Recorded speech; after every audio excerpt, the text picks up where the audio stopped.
Parce qu'en fait, elles sont tellement dans le travail qu'elles sont comme si elles étaient absentes. On ne les voit plus.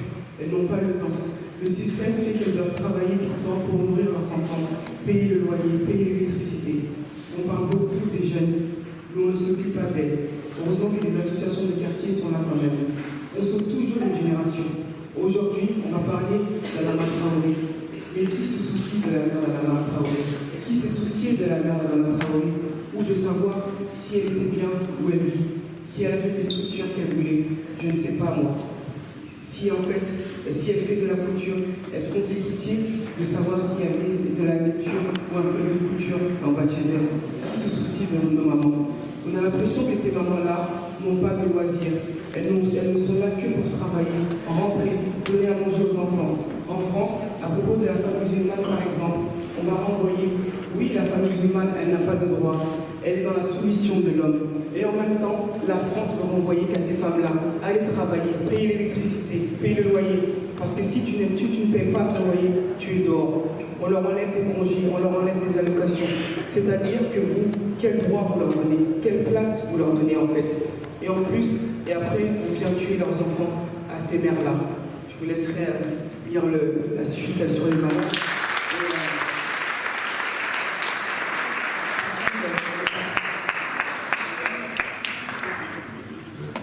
Sur mon père, c'est beaucoup plus long parce qu'on a parlé on parle des 3 générations, comment la France a tué 3 générations. Elle tue mon grand-père qui vient faire la guerre, elle tue mon père parce qu'il a beaucoup travaillé sur mon pays, et elle tue son fils.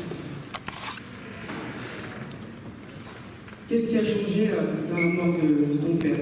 Chez nous, le père prenait tout en charge. C'est lui qui payait le loyer, c'est lui qui s'occupait de tout financièrement. Donc, effectivement, quand mon père meurt, les choses changent. Ma mère va aller travailler pour qu'on puisse vivre. Et tous les matins, elle part. Ma mère, elle se lève très tôt.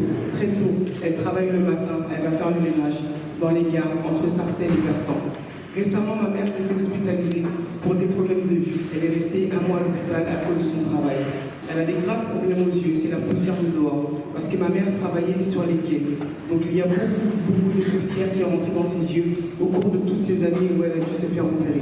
J'espère que ma mère pourra profiter de sa retraite. J'espère qu'elle va profiter très longtemps de cette retraite que mon père n'a pas eue, comme d'autres parents n'ont pas pu avoir. Tata a dû travailler. Elle a trouvé un travail dans une maison de retraite, avec des journées plus longues de 12 heures. Elle a développé un rhumatisme très fort. Elle a parfois des crises qui font beaucoup souffrir. Elle a du mal à marcher. Mon père est mort en 1992, à 52 ans, comme beaucoup de gens qui vivaient le même travail ou la même vie que lui. Très peu allaient jusqu'à la retraite. Très peu profitent de ce qu'ils font, de ce qu'ils ont travaillé et de ce qu'ils ont donné à la France. Mon père m'a raconté qu'il est arrivé en France à l'âge de 17 ans. Il habitait dans un foyer, on venait les chercher, on les faisait travailler. Quand on les traite, qui les a traités comme ça? Pourquoi ils ne profitent pas de cette retraite alors qu'ils ont tellement travaillé, ont donné tout cet argent à la France et ont construit ce pays? Mon père est mort d'un cancer du poumon à cause de l'amiante, à cause de son travail, de là où il travaillait. Il a commencé à prendre des arrêts de 2 ans. Sa mort, quelques années. Je suis heureux de voir ce nombre. Voici, par ici, c'est Marianne, et par là, c'est Antoine. C'est également Thor, Politis et Zarok. Certains médias en sens constituent pour étudier l'écueil de l'orgueil. La seconde question rapidement. Tu as fait de nombreuses rencontres. Quelle est la plus belle, celle qui t'a le plus enrichi? Merci.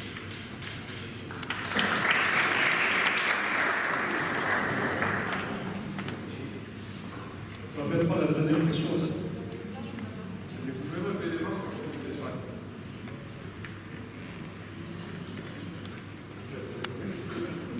Bonjour, Nasser. Alors, c'est plus pour Samir. On s'est connus, on était ados. On a joué au ballon, un truc. Je t'ai jamais vu avec une caméra. Ouais. Je t'ai jamais vu avec le caméscope, je t'ai jamais vu avec un appareil photo. Et là, non. C'était quand David, c'était vous à quelques moments.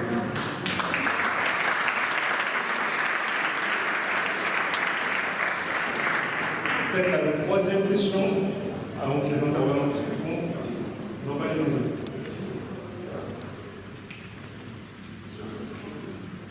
Bonjour, ma question est sur ça. On a parlé un petit peu, c'était hyper intéressant. J'avais cette question depuis un moment. On en a parlé un petit peu, mais c'est vrai qu'en France, c'est extrêmement difficile de parler de tout ce qui touche au racisme.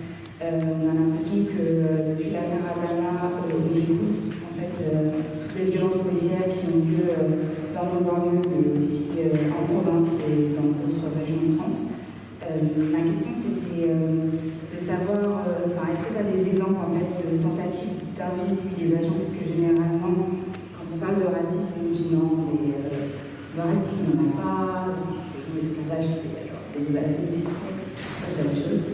Et quels seraient tes conseils en fait, pour garder de la visibilité et pour aussi continuer à se battre avec cette unité et pouvoir se déplacer parce que merci.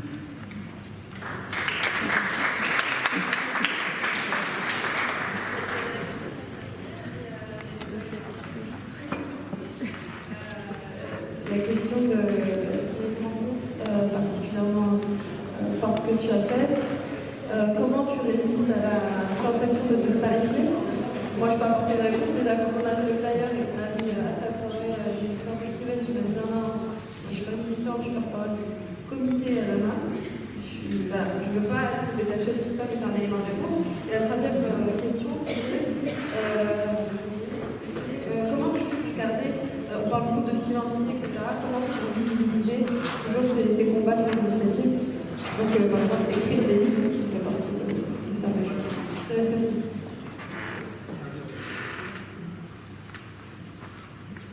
Salut, merci. Non, mais comme en fait je l'ai dit au début, moi c'était pas forcément une passion au départ. Donc ouais, j'ai pas grandi avec, je n'ai pas forcément montré plus que ça.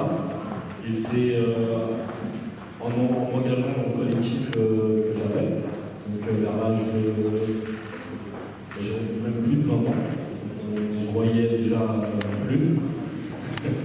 Et j'ai pris goût, en fait, au départ c'était clairement de l'amusement, parce que, à savoir, j'ai fait aussi du théâtre, j'ai fait comédien, tout ça. Dans un premier temps, j'étais devant la caméra, et au fur et à mesure, je me suis mis à l'écran. Voilà.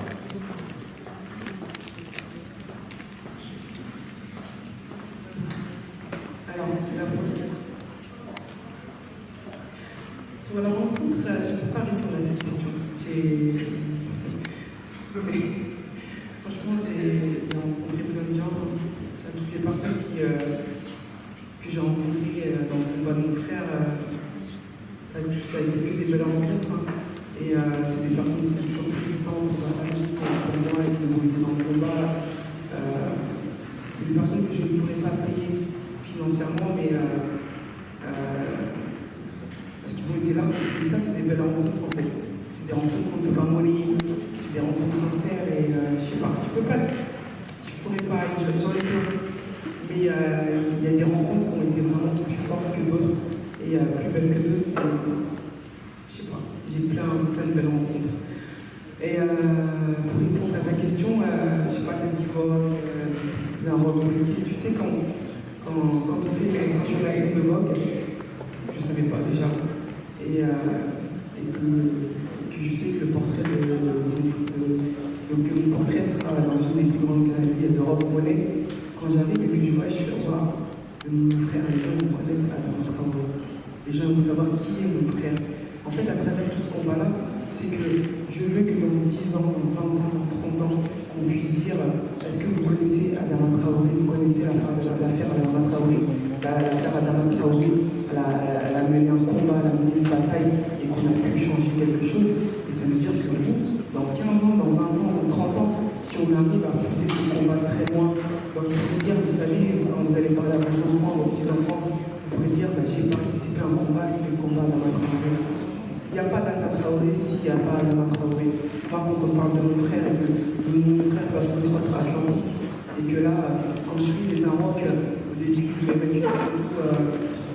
le truc de moi, je dis non, il faut mettre ma photo, et Adama, justice pour Adama, c'est ça le message. C'est pas moi. Comme tu disais, hein, je suis pas militante, je suis la sœur d'Adama Traoré. Et c'est ça. Il faut que nos frères puissent traverser toutes les frontières et qu'on puisse, quand on écrit le livre, c'est pareil, hein, si moi le livre de mon frère, je le traduis en chinois, en mandarin, que les gens puissent connaître le nom de mon frère. C'est pour répondre aussi à la question, c'est pour donner de la visibilité au combat et surtout pointer le doigt à ce pays qui se dit liberté, égalité. Est-ce que c'est l'événement de Amadou ou est-ce que c'est l'événement de Jordan? Bon, voilà. Et je me deuxième question. Ouais, en tout cas, pardon. Et l'autre dimension de ma question, tu m'as demandé. Sois pas troublé, je vais répondre à la première. Je vais te répondre à la première, comme ça tu réfléchis à la deuxième. C'est bon? Tu sais, là, il y a ça qui est à côté de moi. Tu sais, moi, je suis à un combat qui est très visuel, dans sa façon de faire, que je respecte beaucoup. Mais après, elle, en tant que femme, il y a des choses qu'elle pourra faire, que les messages vont toujours passer avec plus de douceur, tu vois ce que je veux dire? Voilà, c'est une belle femme. C'est comment elle va pouvoir faire les choses, c'est très bien. Elle a une façon de travailler qui est très, très, très intelligente. Moi, Madoun, j'ai le même combat qu'elle, derrière, j'ai une autre façon. Ça veut dire qu'elle veut que tout le monde sache où chaque personne nous va bien. Moi, je sais exactement la même chose. Je t'explique. Tu sais, ce que je vais dire là, c'est des choses que je ne peux pas dire vraiment en réalité, politiquement. C'est comme je te disais, en fait, tout à l'heure, parce que voilà, on arrive maintenant aussi sur le pourquoi on fait les choses. Quand je te dis que nous, on se retrouve au Trocadéro et que là, on repart en fait, sur la Tour Eiffel, moi, mon combat, il est déjà fait. C'est-à-dire que si tu vois mon équipe, si tu viens au G54, il y a beaucoup de messages qui sont passés à travers cet événement. Tu n'as pas besoin, en fait, quand tu viens, et j'invite tous les gens qui ne connaissent pas l'événement, allez regarder simplement. On ne peut pas trop parler. En fait. Des fois, il ne faut pas trop parler parce qu'il y a beaucoup de gens, et puis bon, là, il y a Facebook en plus, tu vois. C'est très politique aussi ce qu'on fait. On montre des choses. C'est-à-dire que nous, on sait qu'on est devenus des exemples malgré nous. On essaie de montrer le bon chemin en disant, voilà, on peut faire ça, on peut faire ça, on peut faire ça. Mais, évidemment, quand tu me dis, est-ce que c'est l'événement de Jordan ou est-ce que c'est l'événement d'Abadoun? Là, c'est l'événement d'Abadoun supporté par Michael Jordan, qui est le plus grand sportif de l'histoire, qui est mort. À la fin de la journée, tu vois ce que je veux dire? Son combat à lui, son combat à moi. Lui aussi, politiquement, la réalité des choses, c'est que à travers moi, lui aussi, il envoie un message. C'est ça qu'il faut que tu comprennes, c'est vachement important. Lui, il envoie un message à travers moi parce que, bah, tu as vu, tu sais, quand on est sportif, et puis, tu vois, on dit souvent, ouais, mais un tel, il parle pas, il n'a jamais d'avis politique. On le dit de Jordan, toi. Ouais, tu ne vois jamais dire ci, tu ne vois jamais dire ça. Zidane, il dit jamais ci, il dit jamais ça, il revendique jamais son côté rebelle, tout ça. Mais, bien sûr, ils sont malins. Parce qu'ils sont là où ils sont justement, parce qu'ils ont su avancer au milieu de tout ça maintenant. Comment ils refont, comment ils envoient, c'est avec un tel, ils ont leur messager. Tu comprends ce que je veux dire? Et moi, entre guillemets, je suis un de ces messagers aussi, que parfois il est avec mon con, on est ensemble, parce que, en fait, moi j'ai une collection de vêtements chez lui, tu vois ce que je veux dire? Donc, on en fait des choses. Ça veut dire que, comme ils disent, ça c'est leur giving back à eux. Ça veut dire qu'ils le font pour les jeunes français, africains, tous les jeunes en fait qui aiment le basket. À travers de la publicité, bien sûr, parce qu'à la fin de la journée, il y a toujours un côté business, il ne faut pas se mentir, tu vois. Il y a un côté business, mais il y a quand même un message qui est passé. Et il a choisi un initiative pour faire ça. En vrai de vrai, j'ai eu du mal à le dire pendant des années, mais je suis le seul en fait. Donc moi, ça me va. Vraiment, tu vois, il n'y a pas de States, il y en a pas. Moi, je me dis, son message est clair. Ça veut dire, en France, à Paris, pour les Africains. Et bien sûr, l'événement, c'est du basket, c'est du sport. Parce qu'aujourd'hui, les gens, si tu veux les sensibiliser, c'est pas à travers le sport, à travers la musique. Tu passes tes messages. C'est la meilleure façon de passer les messages. Aujourd'hui, c'est comme ça qu'on fait de l'argent. Maintenant, la réalité, c'est que tu peux poser ta deuxième question. En fait, Magnifique, tu as répondu. Ma deuxième question, c'était ça, c'était la dimension politique de ça. Est-ce qu'il y en a une ou est-ce que c'est simplement le plaisir? En tout cas, tu as répondu. Ça ne peut pas être que le plaisir parce que tu es forcément investi politiquement. Je vais te répondre parce que, tu sais, moi, les gens qui m'arrêtent dans la rue, c'est tous les jours. Les petits jeunes qui disent, ah, c'est bien ce que tu fais, c'est bien ce que tu fais. Moi, politiquement, j'ai réussi. Je dis, ah ouais, ce jeune-là, il vient me voir, il me dit, ah ouais, j'aime bien ce que tu fais et tout ça. C'est qu'il a compris ce que je fais. Et ça lui parle. Donc, forcément, il va dire, bah, parce que mon équipe, c'est vrai que c'est mélangé, mais en vrai, il y a beaucoup, moi, tu vois, et les gens le voient, ils me le disent à chaque fois. Non, c'est pas du tout ça, ça veut dire que bah, on est dans un système aussi, là où très souvent les gens ils ont dit, bah, à armes égales, un blanc ou un noir, bah, un blanc il va prendre un blanc. Bah, si tu veux que je fasse la même chose, on peut le faire aussi, tu vois. C'est facile de procéder comme ça. Ben, nous, on n'est pas dans ça. On a simplement dit que c'est monté organiquement avec des gens qui travaillent. Et avec ça, par exemple, mes amis à nous, comme Mamie, qui est son ami avec qui elle bosse tout le temps, qui est aussi mon ami. Donc, on a des combats similaires, mais on les défend différemment. Elle, son histoire, elle est spéciale, donc forcément, je ne pourrais jamais appartenir à son histoire. La mienne est spéciale, mais elle est au K54. Régulièrement, moi je la vois très souvent. Donc, nous, c'est ça le plus important, en fait, tu vois. Le reste, à la fin de la journée, ben, c'est que du blabla. C'est que, en étant des activistes, en faisant des choses, qu'on va pouvoir répondre, en fait, vraiment à... C'est pour ça que je vous disais tout à l'heure que l'entourage à ça, elle est là, elle est en train de vous parler, mais en fait, elle choisit bien aussi les gens qui sont... Elle vous dit que vous lui avez posé la question, quelles sont ses meilleures rencontres? Par respect pour les gens qu'elle a rencontrés, elle vous dira, ben, non, j'ai pas fait de là. Mais bien sûr que si, il y a des meilleures rencontres. Il y a des rencontres qui sont quand même, tu vois. Elle sait très bien comment elle s'est entourée. Voilà, elle te parle du cas de Facebook, elle parle de celui d'Instagram. Ils ne sont pas choisis au hasard. C'est tout. C'est bon?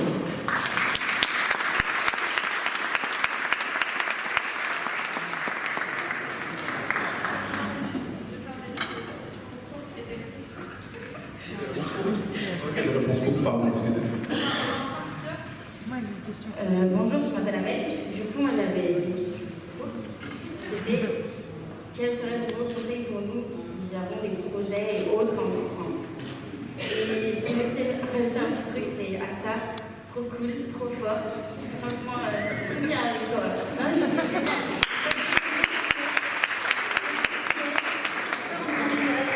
Ce qui s'est passé à mon petit frère, ben, moi je me suis battue comme toi et t'es clairement un exemple en fait. Et on devrait s'inspirer et avoir la force pour se battre pour les personnes autour de nous et pour nos envies et nos projets en fait.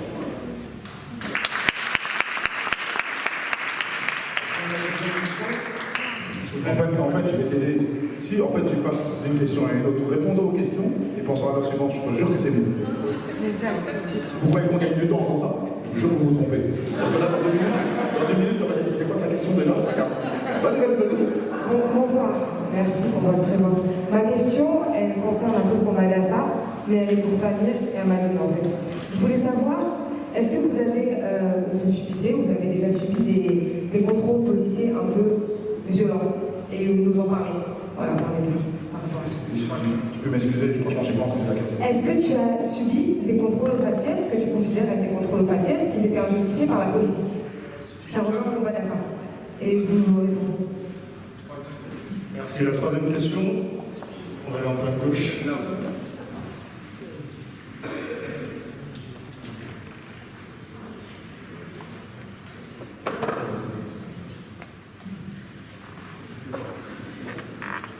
Ça.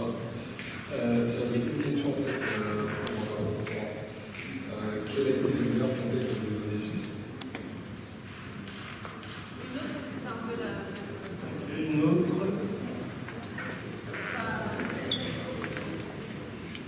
Alors, bonsoir tout le monde.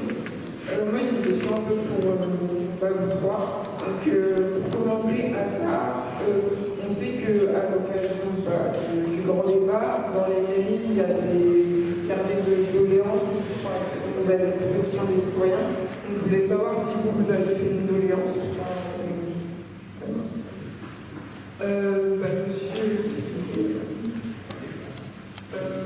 du coup, je voulais savoir si vous voyez plus haut que des syndicats et si finalement vous avez pu rencontrer quelques lockdowns.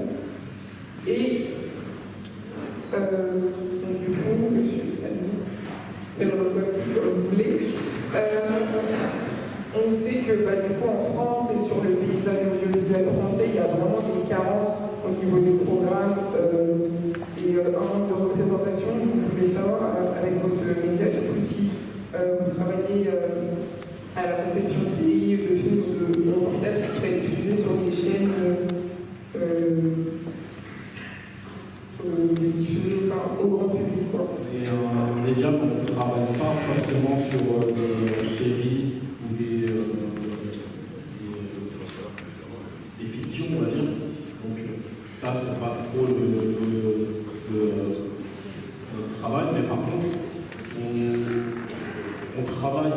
sur la diversité, déjà à travers les reportages que l'on fait, les interviews que l'on fait.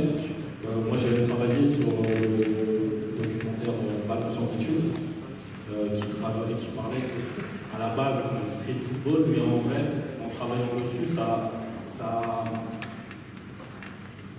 s'est élargi sur plein d'autres choses.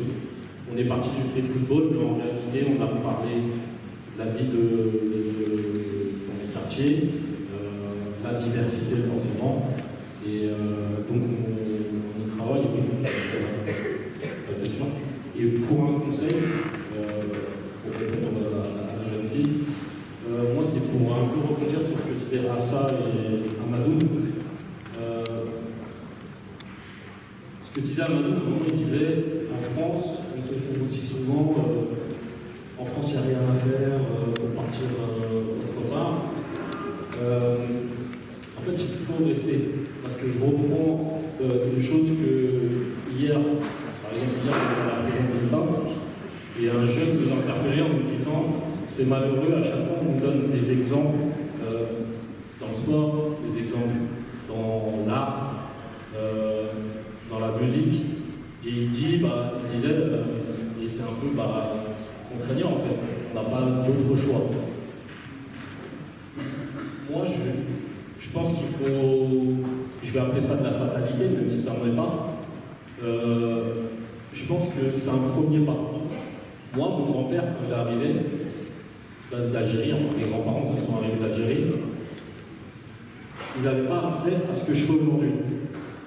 Donc ils ont travaillé, ils ont fait des sacrifices pour cela. Moi, aujourd'hui, je me suis ouvert à la photographie, à la vidéo, qui était réservée avant à une élite. Donc moi, aujourd'hui, je suis rentré dans ce cercle. Il y en a plein d'autres. Donc peut-être qu'aujourd'hui, on doit peut-être se restreindre à ça. Après, rien ne nous empêche d'aller plus loin. Mais on doit se restreindre à ça pour ensuite aller ouvrir sur d'autres choses. Et ensuite, on ira sur les institutions et on prendra la France. Voilà.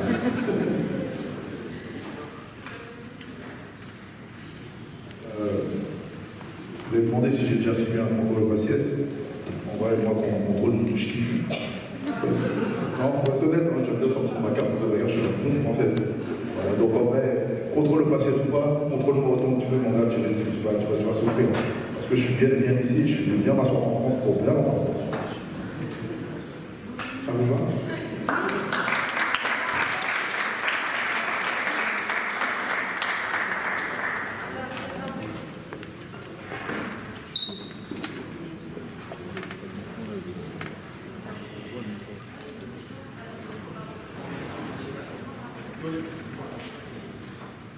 Alors, on va prendre les dernières questions. J'ai une question pour Amadou, une question pour Assa. Alors, je suis allé au Casa Blanca depuis le début à Charenton, dans le 13e, et après au Palais de Tokyo, tout ça. Les gens qui me posaient, c'est à partir du moment où c'est passé dans les beaux quartiers, est-ce que tu n'avais pas peur d'avoir un peu dans le côté street, banlieue, etc., qui est justement recherché au départ par les sponsors? Je crois qu'on a fait justement une question de ça.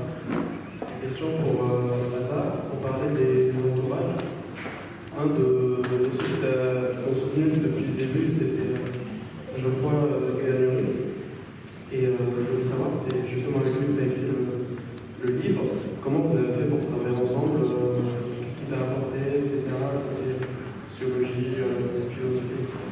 On est passionnés et vous êtes tous les trois issus de la banlieue. Vous avez servi d'abord en banlieue pour devenir. Vous avez puisé dans la banlieue pour réussir. Parce que vous avez des success stories, vous êtes des exemples, beaucoup.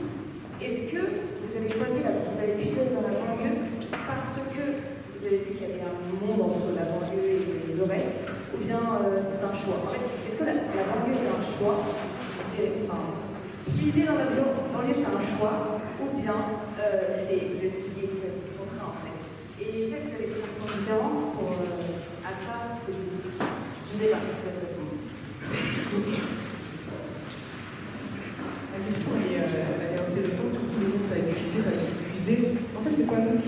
puisent dans la banlieue, c'est des gens extérieurs qui viennent puiser dans la banlieue, qui viennent puiser chez nous, dans nos quartiers, et pour eux devenir des personnalités politiques et dire qu'ils vont devenir des porte-parole de nos combats. Et en fait, c'est des personnes qui n'ont jamais été dans les quartiers, c'est des personnes qui ne sont pas sur le terrain, c'est des personnes qui ne connaissent même pas, qui n'ont même jamais traversé la périphérie, et qui vont venir une fois de temps en temps, et eux vont venir puiser dans ce que nous on est, de ce que nous on a fait, pour devenir quelqu'un qui ne va pas nous servir à nous. Par contre, nous, à travers nos combats, nous, on ne va pas puiser dedans, c'est qu'on va grandir et partir avec ce qu'on est.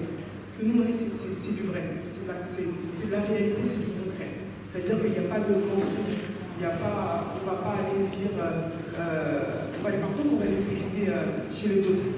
Juste pour rebondir sur ta question, quand tu disais ce que Geoffroy de la Galerie a apporté, moi, je ne suis pas dans le monde de Geoffroy, donc je vais puiser chez lui.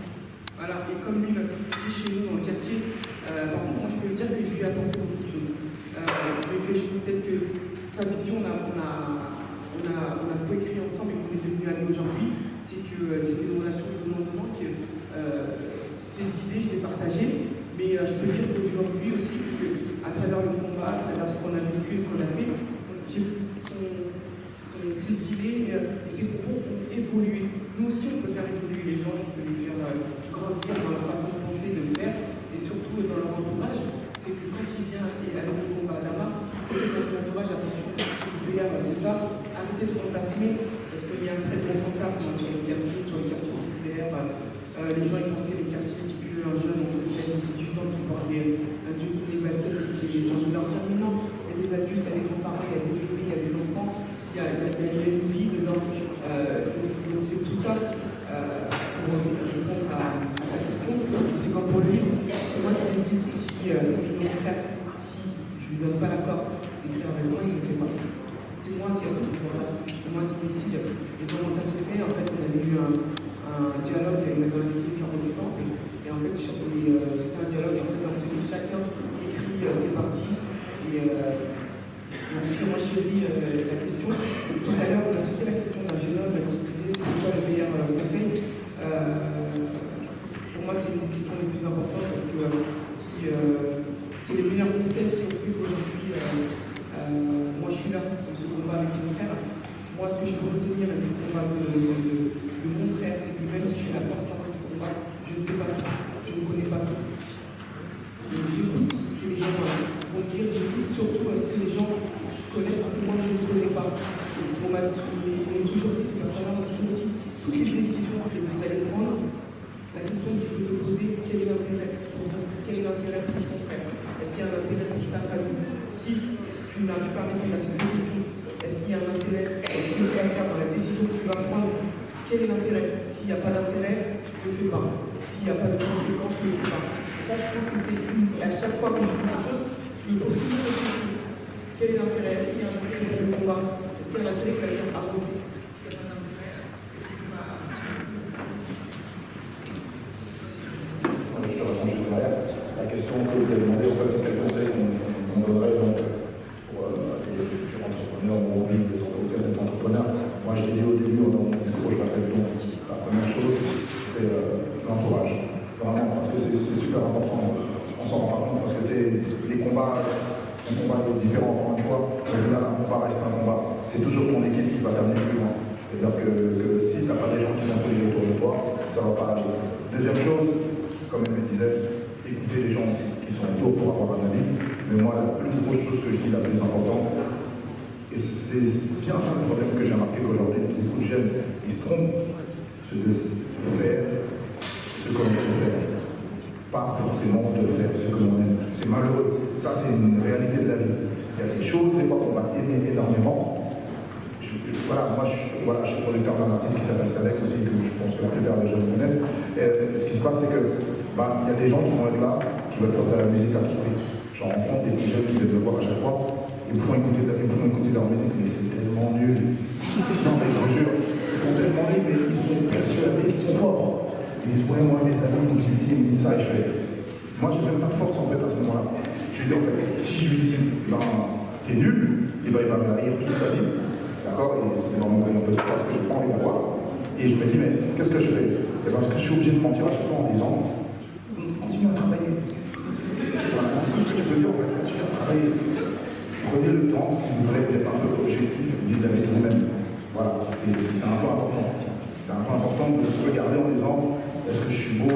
pas bon en vrai, est-ce que j'ai du charme? C'est important de savoir ce qu'on est dans la vie. Quand on sait ce qu'on est, je viens d'avance largement mieux. Largement mieux et on se trompe moins. Il y a beaucoup de gens qui pensent qu'ils sont pas. Voilà, Instagram, ça, c'est le cerveau des jeunes. Moi, je vous dis, j'ai pas d'Insta. Pourtant, je vous jure, tout le monde, les gens là, j'ai pas Facebook, j'ai pas Instagram, j'ai plus de réseaux sociaux. Pourquoi? Parce qu'en fait, je pense que j'ai pas besoin. Je sais que j'ai pas besoin de montrer. Le travail, les gens, mon travail, les gens me connaissent et ça suffit largement. Je réponds à ta question, tu m'as dit, ouais. Non, je peux le répondre. Vous avez invité, vous avez expliqué. Alors, tu m'as demandé, comment dire, est-ce qu'en allant dans les beaux quartiers, j'ai pas eu peur en fait de perdre l'énergie street? Non, en fait c'était ça le but du jeu. C'est là où tu dois comprendre. C'est la street, il fallait la ramener dans les beaux quartiers. C'est là qu'on va dire, c'est là où. Sinon c'est trop facile, la street dans la street. Non, bravo. La street dans la street.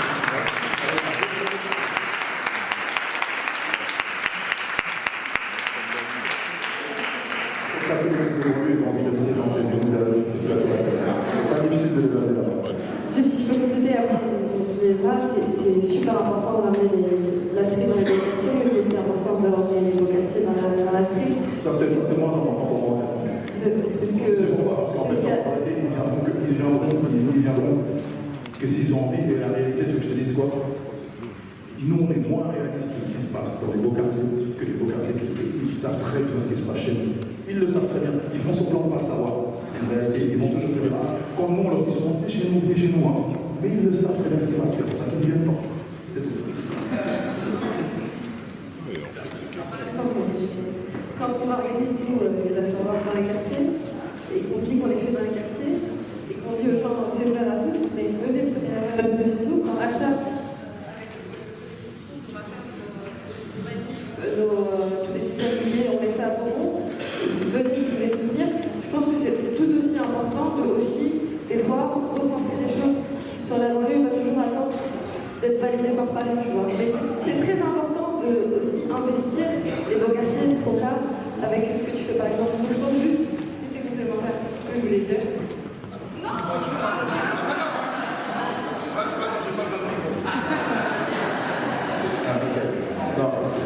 c'est ça. Oui, bien sûr, ça n'a pas forcément débat. Pourquoi je suis ici? C'est la preuve que je te dis que je sais que c'est important d'être ici. Voilà, si on est là, sinon je resterai comme tu dis dans les beaux quartiers. Moi j'habite à Choisir, il n'y a pas de problème.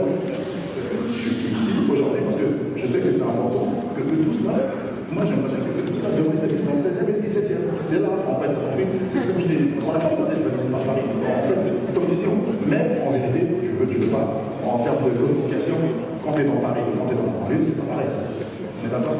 Voilà.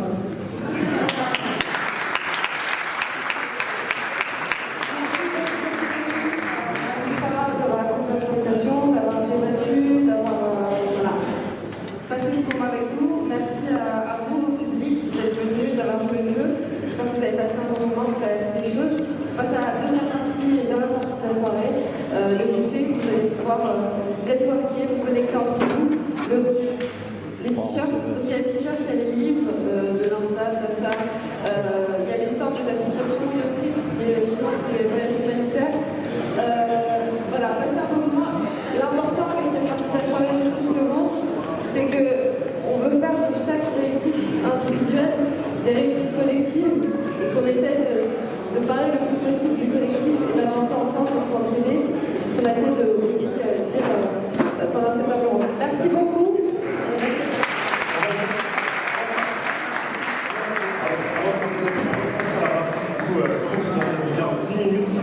Aujourd'hui, on va mettre en lumière certains porteurs de projets. Ça va et toi? Toujours là, toujours là. On va leur donner plusieurs projets. On va leur donner un peu. Moi j'habite là, c'est ça. Décrire ça. Vas-y là, ça. Donc, dans un premier temps, je vais appeler Ami de Ferraro. Ami de Ferraro. Bon, moi je m'appelle Yaya, j'habite à Fanny.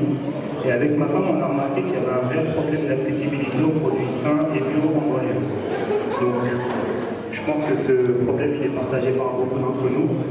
Et aujourd'hui, on a décidé de créer Drink, qui est le premier bar à jus et café éco-responsable de la ville de Saint-Louis. Donc, c'est bien plus qu'un bar à jus et café, c'est le bar à jus et café cosmopolite bio. Cosmopolite, puisqu'on veut que ce bar à jus et café ressemble au banlieue. ressemble à la ville de Famille, mais à toutes les banlieues. On va y proposer des jus aux saveurs traditionnelles, mais aussi des jus aux saveurs plus exotiques. Et donc, nous, notre ambition, c'est vraiment de démocratiser les produits bio et sains en banlieue. On a vraiment le regard tourné vers les banlieues. Et si vous partagez notre vision, n'hésitez pas à nous suivre sur nos différents réseaux, Instagram, Facebook, adric.shop, donc dr2enk.shop. Et nous ouvre notre premier point de vente à la gare de Famille RERD. Donc n'hésitez pas à venir à partir du mois de juin. Merci. J'ai appelé ami de la société Ferra. C'était vraiment intéressant de voir les témoignages des différentes personnes. Si je suis là, c'est pour vous présenter ma marque de vêtements que je porte actuellement. Donc c'est des costumes. Je suis de Villejuif et ma boutique est au Climat Ciel, donc des costumes en demi-mesure que je propose avec tout ce qui est chemise, accessoires, le papillon, cravate et tout ce qui va avec le costume. Et je vais laisser des flyers sur les stands de Hawaii Café. Donc si certains sont intéressés, vous pouvez vous servir. Voilà. Merci beaucoup. Passer au troisième projet, donc je vais appeler tout de Ball & Connect, s'il te plaît. Donc il est habitué au pitch, 1 minute 30. Donc Gabdo qui a gagné le week-end Startup banlieue l'année dernière. T'as 1 minute. Ok. Donc bonsoir à tous, moi je m'appelle Gabdo. Donc comme l'a dit Abdessamad, en fait j'ai gagné le Startup banlieue 2018. Donc moi je fais du basket à Gennevilliers, ça fait 15 ans que je fais du basket. Je joue en National 2 et ce qui m'a permis de progresser, notamment c'est pas le parcours classique d'un joueur de basket, c'est pas seulement en fait, le club, c'est aussi d'aller jouer sur des terrains de basket extérieurs. Il faut savoir qu'aujourd'hui en France il y a 14,5 millions de fans de basket, il y a 2,5 millions de pratiquants et il y a 20 000 playgrounds en France. Et vous savez quoi, moi quand je vais des fois jouer des baskets, le week-end avec sur les terrains, j'arrive à me retrouver seul sur des terrains de basket. Donc nous, notre solution, c'est quoi? C'est Ball & Connect. Ball & Connect, c'est quoi? C'est une application mobile qui permettra de géolocaliser les terrains de basket autour de soi et de connaître l'influence des joueurs sur les terrains de basket. Elle aura d'autres fonctionnalités, notamment d'organiser des matchs entre joueurs et notamment aussi extérieur et indoor. Et on pourra aussi avoir aussi pour progresser une mise en relation des coachs de basket et notamment des tutoriels pour pouvoir progresser. Donc si voilà, donc les valeurs de partage, de progression, de performance vous parlent, mais écoutez, je vous invite à nous rejoindre sur nos réseaux sociaux, donc Instagram, Facebook, Twitter, donc Ball & Connect, BA2L, Connect. Merci beaucoup. Merci.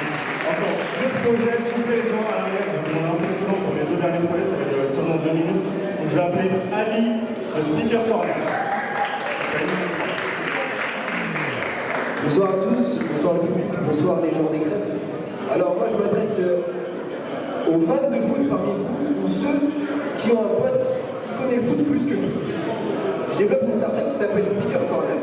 Speaker Corner, c'est une plateforme qui permet aux fans de foot, c'est une communauté qui permet de les rassembler et d'en faire des commentateurs sportifs.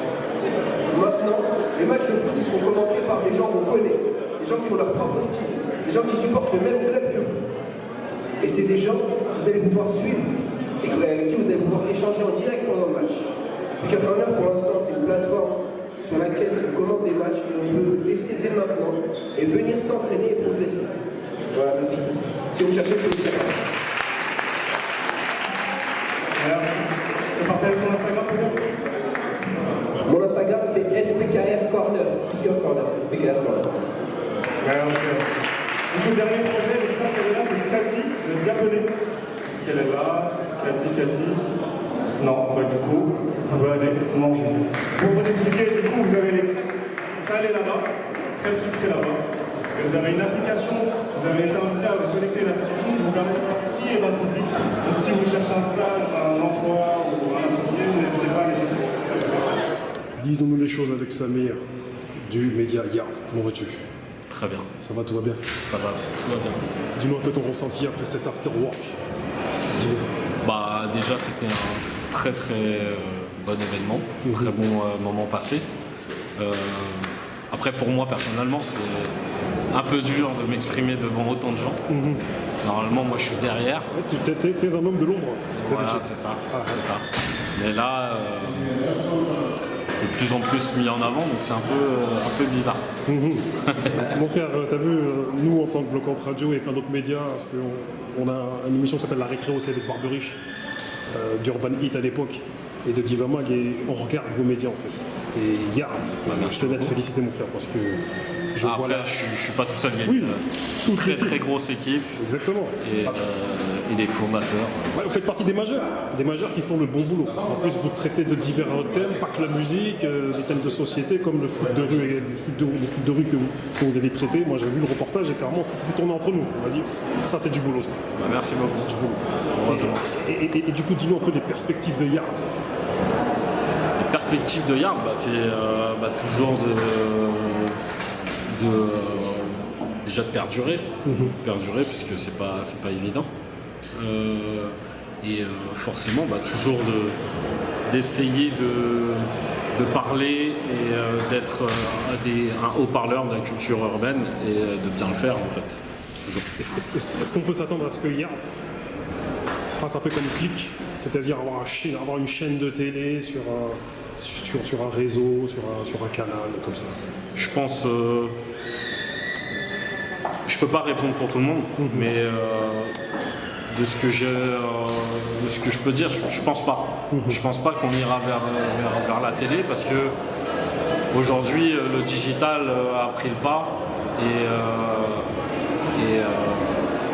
comme tu as dit, il y a déjà Click à la télé, donc chacun dans son domaine, même si nous on connaît très bien la télé puisque l'équipe de Yard était anciennement celle d'O5. Et donc la télé on connaît, mais on n'a pas forcément envie d'y retourner. Ou en tout cas, c'est pas un objectif. En tout cas, je tiens à big up un de mes gars qui travaille avec vous qui s'appelle Mélo. C'est un de nos gars, vieilli. Le Boug Mélo. Voilà. C'est ça. Photographe star. C'est ça, exactement. Nous, on a grandi avec lui vers chez nous à Gagny-Viry et quand il m'a dit qu'il travaillait à Yard, j'ai dit mon frère.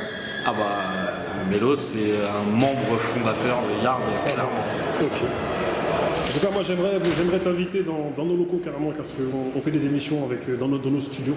J'aimerais bien avoir un entretien avec toi, avec lequel on approfondira un petit peu tes pensées, ton parcours et tes avis sur la société. Avec plaisir. En tout cas, je te remercie. Merci.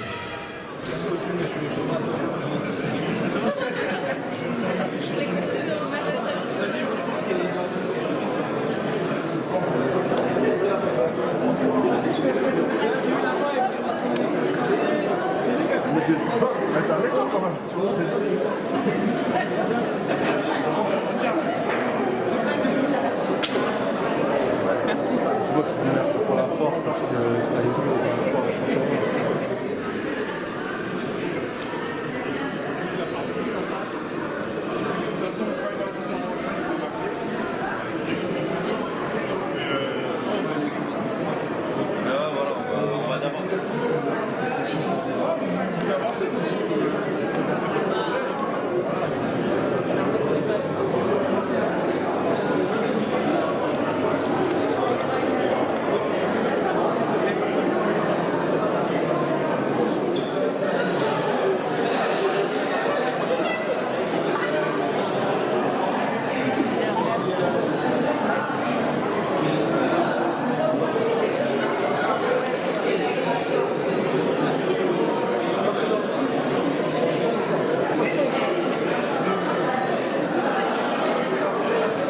Avec monsieur Amadoun du Pied 54.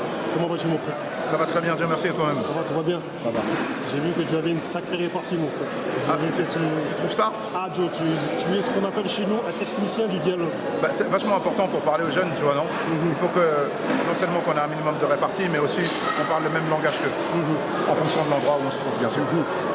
Tu es le responsable d'un des tournois, même le tournoi de basket, le seul parrainé par Jordan carrément, et l'un des tournois de basket les plus réputés au monde.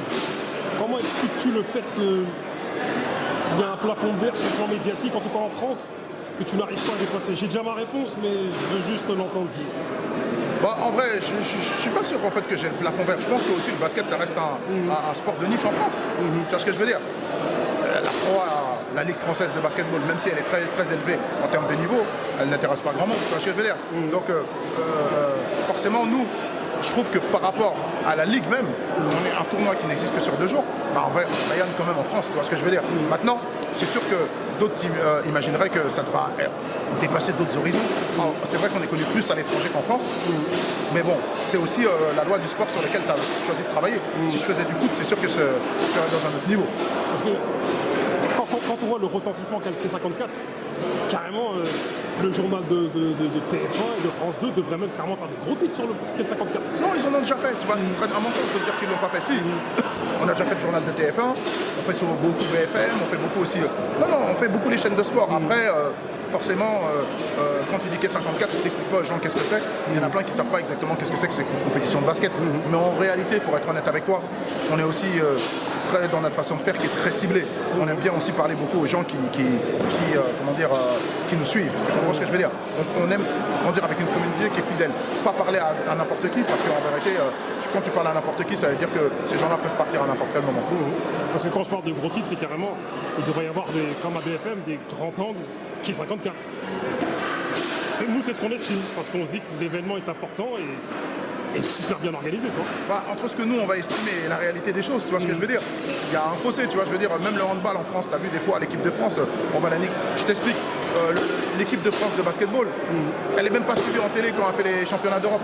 Qu'est-ce que tu veux que je te dise à ce moment-là? Je vais pas crier, moi. Tu comprends? Il y a un moment, je regarde l'équipe de France de basketball, ça veut dire qu'ils vont être sur des chaînes de câbles, en fait, que les gens, personne ne va... C'est eux qui vont acheter les droits, ni TF1, ni les chaînes nationales ne s'en préoccupent. Donc, j'ai pas l'impression d'être lésé par rapport à eux, en fait.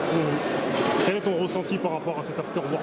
Parce que tu es un homme de l'ombre, on te voit rarement. Moi, carrément, quand j'ai vu l'affiche avec Amadoun, je dis, oh, l'homme fort, il faut qu'on vienne le voir. Il faut qu'il vienne nous parler un peu.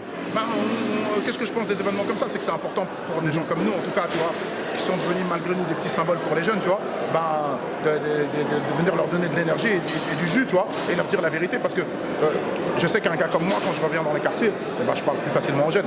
Voilà, ils se voient en moi, comme moi je me vois en eux, donc on peut se parler, tu vois ce que je veux dire. C'est sûr que si je vais dans le 16e parler à des jeunes du 16e, bah, je vais m'en leur parler, parce que j'ai pas le même parcours qu'eux, j'ai pas la même vision qu'eux. Non, je suis hyper content de venir dans des événements comme ça. Par contre, c'est comme ça qu'on donne la force. Et c'est pas que donner la force, on donne aussi des conseils. Tu penses, ma dernière question, est-ce que tu penses qu'aujourd'hui, je sais que tu le penses, mais la transmission est extrêmement nécessaire aujourd'hui aux plus jeunes? En fait, la transmission, elle n'est pas super importante aujourd'hui. Elle a toujours été importante, en fait. Voilà. Sauf que nos parents, c'était plus difficile pour eux de nous transmettre. Puisque eux-mêmes, ils arrivaient, il fallait déjà qu'ils prennent leur place, t'as compris, non? Et c'est nous, la deuxième, troisième génération, qui devons transmettre. T'as compris ce que je veux dire? C'est là le plus important. Mais quand on transmet, il ne faut pas oublier nos valeurs. Voilà, c'est ça qui est le plus important. Parce que le problème, c'est que, aussi en grandissant en France, en 1-1, les jeunes qui ne retournent pas souvent en bled en vacances, tu vois, non? Qui ne vont pas en Afrique, qui font pas. Ah, ça, c'est difficile, mon frère. Aussi, c'est pas bon pour nous. Hein. Tu vois ce que je veux dire? Il faut transmettre, mais il faut transmettre aussi nos valeurs à nous. Il ne faut pas oublier de nous où on vient. Il faut bien les éduquer aussi dans ce sens-là, tu vois. Si t'es malien, tu as déjà été au Mali, au moins tu vas au Mali une fois tous les 2 ans, je dis pas tous les ans, tu vois, mais tu retournes dans ton pays, que tu essaies d'apprendre ta langue, c'est des choses qui sont très importantes, tout en essayant de s'intégrer au maximum en France. Ce qui est sûr, c'est que moi j'aimerais t'inviter dans nos locaux à Grigny pour qu'on se fasse une émission sur Disons-nous les choses, un entretien, toi et moi, dans lequel on parlerait de différents thèmes et on creuserait un petit peu ton parcours et on te transmettrait plein de messages.